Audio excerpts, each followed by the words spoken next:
ನಾಯಕನಹಟ್ಟಿ ಪಟ್ಟಣದ ಪಾದಗಟ್ಟೆಯ ಆವರಣದಲ್ಲಿ ಪ್ರತಿಷ್ಠಾಪಿಸಿದ್ದ ವಿಶ್ವ ಹಿಂದೂ ಮಹಾಗಣಪತಿಯನ್ನ ಗುರುವಾರ ಅದ್ದೂರಿ ಶೋಭಾಯಾತ್ರೆಯ ಮೂಲಕ ವಿಸರ್ಜಿಸಲಾಯಿತು.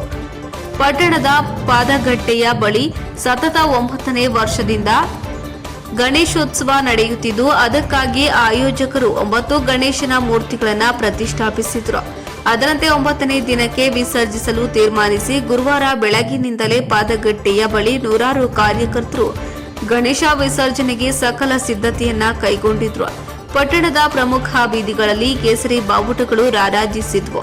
ವಾಲ್ಮೀಕಿ ವೃತ್ತದಲ್ಲಿ ಸುಂದರವಾಗಿ ಬಣ್ಣ ಬಣ್ಣದ ಹೂಗಳಿಂದ ಓಂ ಅಕ್ಷರದ ಚಿತ್ತಾರವನ್ನ ಬಿಡಿಸಲಾಗಿತ್ತು. ಆಕರ್ಷಕವಾಗಿದ್ದ ಚಿತ್ತಾರದ ಫೋಟೋ ತೆಗೆದುಕೊಳ್ಳುವಲ್ಲಿ ನೂರಾರು ಯುವಕರು ನಿರತರಾಗಿದ್ರು. ಮಧ್ಯಾಹ್ನ 3 ಗಂಟೆಗೆ ವಿಶ್ವ ಹಿಂದೂ ಮಹಾಗಣಪತಿಯನ್ನ ಅಲಂಕಾರಗೊಂಡ ಟ್ರ್ಯಾಕ್ಟರ್ಗಳಲ್ಲಿ ಪ್ರತಿಷ್ಠಾಪಿಸಿಕೊಂಡು ಶೋಭಾಯಾತ್ರೆಗೆ ಸಿದ್ಧಗೊಳಿಸಲಾಯಿತು. ಇದೇ ವೇಳೆ ಮೆರವಣಿಗೆಗೆ ಪಟ್ಟಣ ಸೇರಿದಂತೆ ಸುತ್ತಮುತ್ತ 10ಕ್ಕೂ ಹೆಚ್ಚು ಹಳ್ಳಿಗಳಿಂದ 1,000ಕ್ಕೂ ಹೆಚ್ಚು ಯುವಕರು ಸಾರ್ವಜನಿಕರು ಪಾಲ್ಗೊಂಡಿದ್ರು.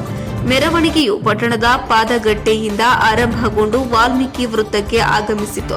ನಂತರ ವಾಲ್ಮೀಕಿ ವೃತ್ತದಲ್ಲಿ ಅಲಂಕಾರಗೊಳಿಸಿದ್ದ ಓಂ ಪ್ರತಿರೂಪಕ್ಕೆ ಎಲ್ಲಾ ಟ್ರ್ಯಾಕ್ಟರ್ಗಳು ಪ್ರದಕ್ಷಿಣೆ ಹಾಕಿ ನಂತರ ತೇರು ಬೀದಿ, ಹಟ್ಟಿ ಮಲ್ಲಪ್ಪ ನಾಯಕ ವೃತ್ತ, ಗುರುತಿಪ್ಪೇರುದ್ರಸ್ವಾಮಿ ಒಳಮಠ, ನಾಗರಕಟ್ಟೆ, ಅಂಬೇಡ್ಕರ್ ವೃತ್ತ ಮೂಲಕ ಸಾಗಿ ಬಂದು ಪೊಲೀಸ್ ಠಾಣೆಯ ಮುಂಭಾಗದಲ್ಲಿ ತೆರಳಿ ಅಂತಿಮವಾಗಿ ಚಿಕ್ಕಕೆರೆ ಬಂದು ಶೋಭಾಯಾತ್ರೆ ಮುಕ್ತಾಯಗೊಳಿಸಿ ಸಕಲ ಪೂಜಾ ವಿಧಿವಿಧಾನಗಳ ಮೂಲಕ ಎಲ್ಲಾ 9 ಗಣೇಶ ಮೂರ್ತಿಗಳನ್ನು ವಿಸರ್ಜಿಸಲಾಯಿತು.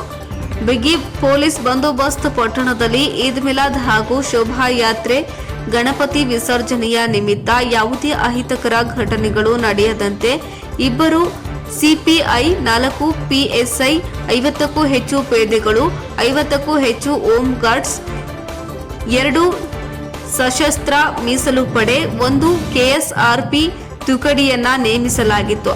ಪೊಲೀಸ್ ಇಲಾಖೆಯಿಂದ ಗಣೇಶ ವಿಸರ್ಜನೆಯ ಎಲ್ಲ ಹಂತಗಳ ವಿಡಿಯೋ ಚಿತ್ರೀಕರಣ ಮಾಡಿದ್ರು ಮತ್ತು ಪಟ್ಟಣದಲ್ಲಿ ಪೊಲೀಸ್ ಸರ್ಪಗಾವಲು ಹಾಕಲಾಗಿತ್ತು. ಶೋಭಾಯಾತ್ರೆಯಲ್ಲಿ ಡಿಜೆ ಬದಲಿಗೆ ಕಡಿಮೆ ಶಬ್ದದ 2 ಸ್ಪೀಕರ್ ಧ್ವನಿವರ್ಧಕಗಳಿಗೆ ಅವಕಾಶ ನೀಡಲಾಗಿತ್ತು.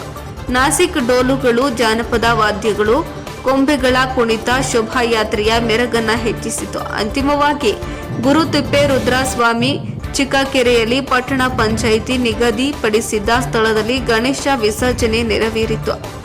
ವರದಿ ಹರೀಶ್, ನಾಯಕನಹಟ್ಟಿ.